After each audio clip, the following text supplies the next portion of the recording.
Society of রেসপিরোলজির ২৯তম congress. Bangladesh থেকে অংশ নিয়েছেন ৩ শতাধিক বিশেষজ্ঞ চিকিৎসক। বিস্তারিত জানাতে যুক্ত আছেন সহকর্মী মুজাহিদ শুভ। শুভ, জানাবেন আজকের আলোচনায় কি কি বিষয় প্রাধান্য পাচ্ছে?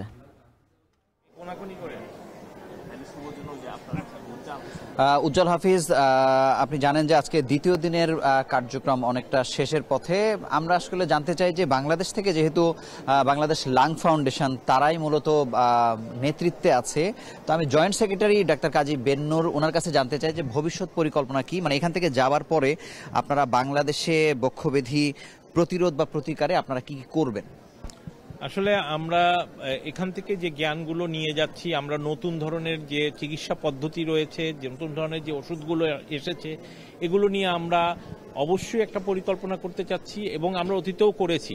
এবং আমরা অত্যাধুনিক এই চিকিৎসাগুলোর মাধ্যমে যে ধরনের বিশেষত যে ক্রনিক ডিজিজগুলো আছে, অ্যাজমা, সিওপিডি, আইএলডি, পরিবেশ দূষণ বা ধূমপানজনিত যে সমস্যাগুলো আছে, এগুলো কিভাবে বিশ্বে মোকাবেলা করছে, সেই মোকাবেলার আলোকে আমরা যেন একটা সমন্বিত পরিকল্পনা নিতে পারি, সেই চেষ্টা আমরা করব। যে মলিকুলগুলোর কথা আপনারা বলছেন বা নতুন প্রযুক্তি আপনারা দেখে গেলেন, এটা কত দ্রুততম সময়ের মধ্যে ফার্মাসিউটিক্যাল ইন্ডাস্ট্রি বা অন্যান্য কোম্পানির মাধ্যমে আপনারা বাংলাদেশে এটা সরবরাহ করাতে পারেন?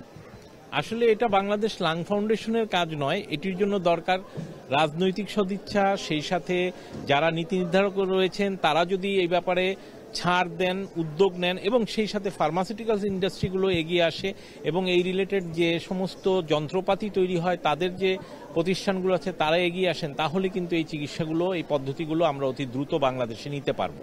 আপনাকে অসংখ্য ধন্যবাদ। যেটি বলছিলাম যে বাংলাদেশ লাং ফাউন্ডেশন প্রত্যেকটা এপিএসআর এর পরে কিন্তু তারা নিজেরা বাংলাদেশে গিয়ে বসেন এবং পরিকল্পনা ঠিক করেন। শুধুমাত্র বাংলাদেশে নয়, এই এশিয়া প্যাসিফিক অঞ্চলে এই বক্ষব্যাধি যেগুলো আছে সেগুলো নিয়ন্ত্রণে তারা কি ধরনের রোড ম্যাপ নেবেন সেই বিষয়ে কথা বলছিলেন জয়েন্ট সেক্রেটারি। এই ছিল এখানকার সবশেষ খবর। উজ্জ্বল হাফিজ। ম্যানিলা থেকে যুক্ত ছিলেন সহকর্মী মুজাহিদ শুভ।